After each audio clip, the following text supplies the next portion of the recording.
Hello students, welcome to our YouTube channel ARK education centre. आज हम physics on graphs में आपके लिए एक बहुत ही इम्पॉर्टेंट टॉपिक को लेकर आए हैं और जो टॉपिक है वो है Maxwell's distribution law of molecular speed. इसे मैक्सवेल्स स्पीड डिस्ट्रीब्यूशन लॉ भी बोलते हैं। तो इसके अंतर्गत हम 3 टॉपिक्स को कवर करेंगे। एक है मैक्सवेल्स स्पीड डिस्ट्रीब्यूशन फार्मूला, दूसरा है dN/dV versus V graph and its significance. तो dN/dV ये क्या है, इसको जानने के लिए आपको वीडियो में बने रहना होगा। इस ग्राफ को हम एक्सप्लेन करेंगे और इसके सिग्निफिकेंस को बताएंगे। तीसरा है effect of temperature on speed distribution. Temperature का इफेक्ट क्या होता है स्पीड डिस्ट्रीब्यूशन पर। तो स्टार्ट करते हैं आज के सबसे पहले हम बात करेंगे मैक्सवेल्स स्पीड डिस्ट्रीब्यूशन फार्मूले के बारे में। तो मैक्सवेल ने यह बताया कि अगर किसी कंटेनर में गैस भरी है, अब जैसे ये कंटेनर है, किसी टेम्परेचर T पर, एब्सोल्यूट टेम्परेचर T पर इसमें गैस भरी हुई है, ये सब गैस के मॉलिक्यूल्स हैं। तो उन्होंने बताया कि इस कंटेनर में जो गैस भरी है, इसके मॉलिक्यूल्स जो हैं, इन सारे मॉलिक्यूल्स की स्पीड सेम नहीं होती है। अगर हम ये मान लें कि इस कंटेनर में 5000 मॉलिक्यूल्स हैं, मॉलिक्यूल्स बहुत होते हैं लेकिन हम केवल बताने के लिए आपको ऐसा कंसीडर कर रहे हैं। 5000 मॉलिक्यूल्स हैं, इनमें से 500 मॉलिक्यूल्स की स्पीड V1 है, 600 मॉलिक्यूल्स की स्पीड V2 है, ऐसे ही मान लेते हैं 300 मॉलिक्यूल्स की स्पीड V3 है। इसी तरह से अलग अलग स्पीड पर मॉलिक्यूल्स का डिस्ट्रीब्यूशन है। तो किस स्पीड पर कितने नंबर ऑफ मॉलिक्यूल्स हैं, इसी को बताने के लिए मैक्सवेल ने एक इक्वेशन को डिराइव किया। मैं डायरेक्ट इक्वेशन को लिखूंगा क्योंकि उसके डेरिवेशन की ज़रूरत नहीं है। वो इक्वेशन है dN = 4πN m अपान 2π KT power 3/2 into V² e⁻m V² अपान 2KT इंटू dV। तो डेराइव करने पर उन्हें ये इक्वेशन मिला। इस फार्मूले को आप लोग याद रखेंगे। अब इसमें जो dN है, dN को ही कहते हैं डिस्ट्रीब्यूशन फंक्शन, और ये किसी रेंज ऑफ स्पीड में कितने मॉलिक्यूल्स हैं इसी को रिप्रेजेंट करता है। dN क्या है? Number of molecules with speed. ये स्पीड है, वेलोसिटी नहीं है। यहाँ पर V जो है स्पीड है, speed between V and V plus dV। तो इस रेंज ऑफ स्पीड में कितने मॉलिक्यूल्स हैं, इसी को dN रिप्रेजेंट करता है। एक टर्म आपको और दिख रहा होगा, ये जो डिस्ट्रीब्यूशन फंक्शन है ये केवल एक पैरामीटर पर डिपेंड करता है और वो है एब्सोल्यूट टेम्परेचर T। इस T पर ये dN डिपेंड करता है। और ये T क्या है? T है एब्सोल्यूट टेम्परेचर, ठीक है। और V को ध्यान में रखेंगे कि V जो है वो वेलोसिटी नहीं है, V स्पीड है, V स्पीड है, स्पीड ऑफ मॉलिक्यूल्स। और ये सारे मॉलिक्यूल्स के लिए सेम नहीं है, ठीक है। अब इस ऊपर के फार्मूले को हम थोड़ा सा सिंप्लीफाई करेंगे। जो राइट साइड में dV है उसको लेफ्ट में लेकर आएंगे।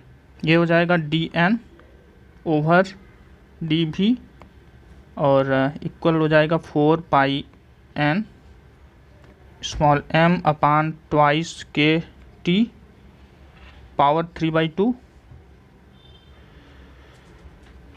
V² e⁻m V² अपान 2KT, ये मिल जाएगा।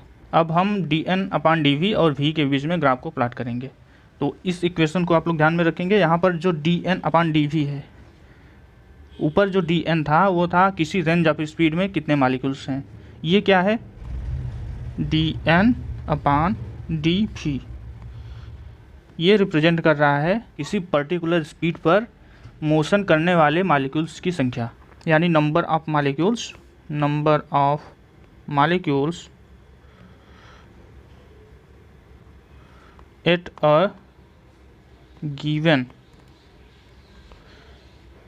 स्पीड। तो इतना क्लियर हो गया तो आगे चलें। अब जो हमारा टॉपिक है वो है dN/dV वर्सेस V ग्राफ। अभी मैंने जो फार्मूला बताया उसमें dN/dV मैंने बताया कि क्या है, किसी पर्टिकुलर स्पीड पर कितने मॉलिक्यूल्स हैं, V क्या है, स्पीड है। तो इसी के बीच में अब हम ग्राफ प्लॉट करेंगे। अब ग्राफ में देखेंगे, इसमें ये x एक्सिस है और ये y एक्सिस है। इसमें हम x एक्सिस पर लेंगे स्पीड को, उसको डिनोट करते हैं v से, और इसकी यूनिट होगी मीटर पर सेकेंड। y एक्सिस पर रहेगा dN/dV। ये डिनोट कर रहा है number of molecules at a given speed, किसी पर्टिकुलर स्पीड पर कितने मॉलिक्यूल्स हैं, इसी को dN/dV डिनोट कर रहा है। और इस केस में जो ग्राफ मिलता है हमें, ये 0 से शुरू होगा ओरिजिन से, और एक पीक मिलेगी, फिर इस तरीके से ऐसा ग्राफ मिलता है। अब जो ग्राफ की पीक है, ग्राफ की पीक को v एक्सिस से मिलाएंगे और y एक्सिस से भी मिलाएंगे। पीक के करस्पॉन्डिंग जो स्पीड है इसको vmp से डिनोट करते हैं। इस पीक से हमें पता चल रहा है कि इस स्पीड पर नंबर ऑफ मॉलिक्यूल्स सबसे ज़्यादा हैं। तो इस स्पीड को बोलते हैं मोस्ट प्रोबेबल स्पीड। इस ग्राफ में हमें दो स्पीड और मिलते हैं, एक यहाँ पर इसको मिलाएंगे, ये मिलेगा, और एक और मिलेगा इसके जस्ट राइट साइड में। पीक पर जो स्पीड की वैल्यू है उसी को मोस्ट प्रोबेबल स्पीड बोलते हैं, और इसके आगे ये जो स्पीड है, इसके करस्पॉन्डिंग स्पीड, इसको एवरेज स्पीड बोलते हैं, v एवरेज, और इसको बोलते हैं RMS स्पीड ऑफ मॉलिक्यूल्स। ये जो ग्राफ मिला है ये किसी फिक्स्ड टेम्परेचर पर मिला है। टेम्परेचर है एब्सोल्यूट टेम्परेचर। ये है एट अ फिक्स्ड टेम्परेचर, किसी पर्टिकुलर टेम्परेचर पर ये ग्राफ मिला है। टेम्परेचर को चेंज करेंगे तो ग्राफ भी चेंज होगा, ये आगे हम डिस्कस करने वाले हैं अभी। तो यहाँ से हमें तीन स्पीड मिली, एक तो मोस्ट प्रोबेबल स्पीड, एक एवरेज स्पीड, और एक RMS speed, root mean square speed. इन सब के बारे में आप लोग जानते होंगे। तो अब इसके सिग्निफिकेंस को देखते हैं हम। तो सिग्निफिकेंस इसका पहला तो यही है कि मोस्ट प्रोबेबल स्पीड पर नंबर ऑफ मॉलिक्यूल सबसे ज़्यादा होते हैं, यानी कि सबसे ज़्यादा मॉलिक्यूल्स वही होते हैं जो मोस्ट प्रोबेबल स्पीड से मोशन करते हैं। फर्स्ट हमें क्या मिला, dN/dV is maximum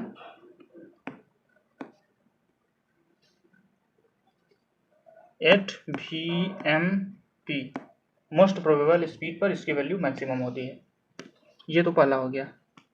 second, graph से एक चीज़ ये भी क्लियर है, VRMS जो रूट मीन स्क्वायर स्पीड होती है, ये चूँकि v की जो वैल्यू है देखिए इस तरीके से बढ़ रही है इस डायरेक्शन में, तो VRMS सबसे ज़्यादा है, उसके बाद एवरेज स्पीड, और उसके बाद मोस्ट प्रोबेबल स्पीड। तो ग्राफ का दूसरा सिग्निफिकेंस यही है, VRMS root mean square speed is greater than V average speed is greater than VMP most probable speed. VRMS formula है 3RT/m। दूसरा है एवरेज स्पीड, V एवरेज, ये होता है 8RT/m। और तीसरा है VMP मोस्ट प्रोबेबल स्पीड, ये होता है 2RT/m। तो इस फार्मूले को आप लोग याद रखेंगे। VRMS सबसे ज़्यादा होगा, उसके बाद V एवरेज, और उसके बाद VMP। अगर फार्मूले के साथ इसको लिखें तो ये ऐसा हो जाएगा, √3RT upon m is greater than √8RT upon pi m होता है। ये ऊपर मैंने गलत लिख दिया है थोड़ा सा, यहाँ पर पाई m होगा, पाई m, और ये ग्रेटर होगा √2RT अपान m। यहाँ पर t जो है, t की वैल्यू ये केल्विन में है। इसको थोड़ा सा सिंप्लीफाई करेंगे तो हमें मिल जाएगा 0.77 √RT upon m is greater than 1.6 √RT upon m is greater than 1.41 √RT upon m। ठीक है, तो ये मिल जाता है हमें।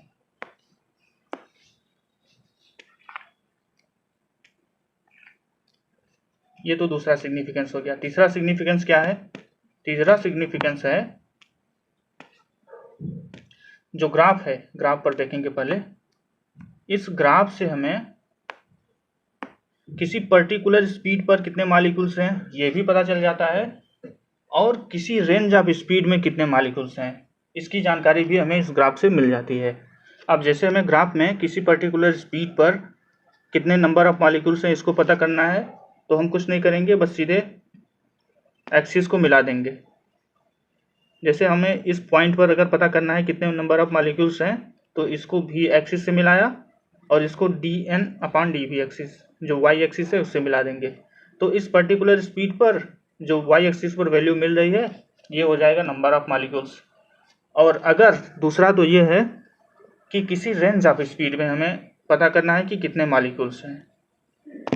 जैसे हमें इस रेंज में पता करना है, ग्राफ में ध्यान से देखेंगे, हमें इस रेंज में पता करना है कि कितने मॉलिक्यूल्स हैं इस रेंज ऑफ स्पीड में, मतलब कितने मॉलिक्यूल्स हैं जो इस स्पीड से, इस रेंज ऑफ स्पीड से मोशन कर रहे हैं। तो हमें करना क्या है, इसके बीच का जो एरिया है, इसके बीच का जो एरिया है इसी को कैलकुलेट करेंगे। इस एरिया को, ये जो मैं कलर कर रहा हूँ, इस रेंज ऑफ स्पीड में नंबर ऑफ मॉलिक्यूल्स पता करना है, तो इस एरिया को कैलकुलेट करेंगे और हमें वैल्यू मिल जाएगी, मॉलिक्यूल्स के नंबर मिल जाएंगे। ठीक है, तो थर्ड जो सिग्निफिकेंस है ये क्या है, एरिया अंडर कर्व। जो ऊपर का ग्राफ बना है वहीं से मैं लिख रहा हूँ, area under curve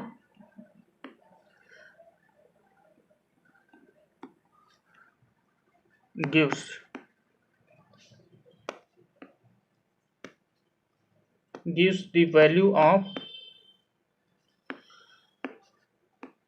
number of molecules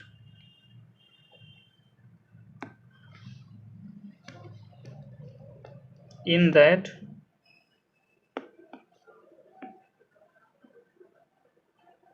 range of speed।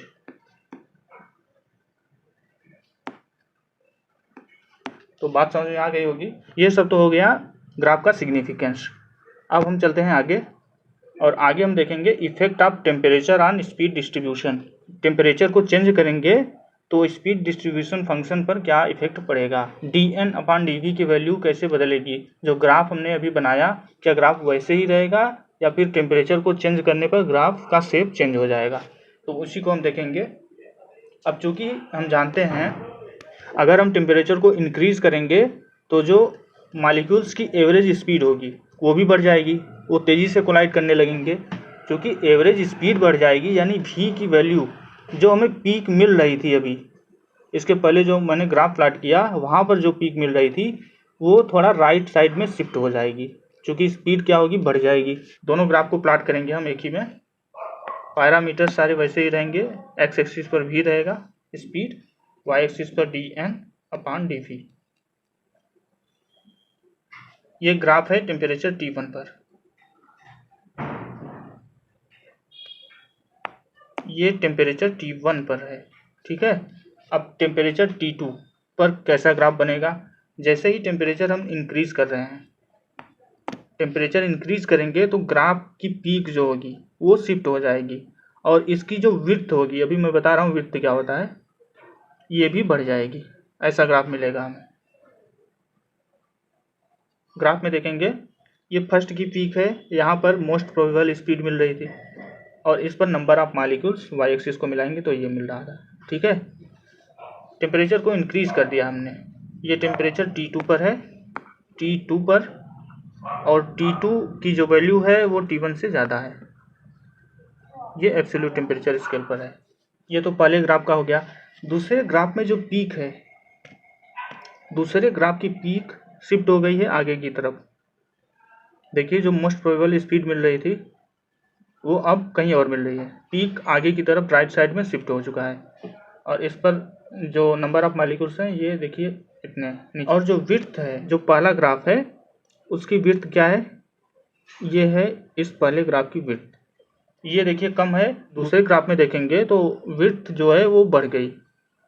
तो टेम्परेचर को जैसे इंक्रीज करेंगे, पहला तो ये है कि पीक जो होगा वो राइट साइड शिफ्ट हो जाएगा और दूसरा ये है कि विड्थ होगा, जो ग्राफ का जो कर्व बन रहा है इसका विड्थ बढ़ जाएगा। ठीक है, तो इसको आप लोग नोट करेंगे। तो आज के सेशन में बस इतना ही। वीडियो पसंद आया हो तो वीडियो को लाइक करें, वीडियो को ज़्यादा से ज़्यादा शेयर करें और अगर आप चैनल पर नए हैं तो सब्सक्राइब जरूर करें। Thank you so much, thank you for watching.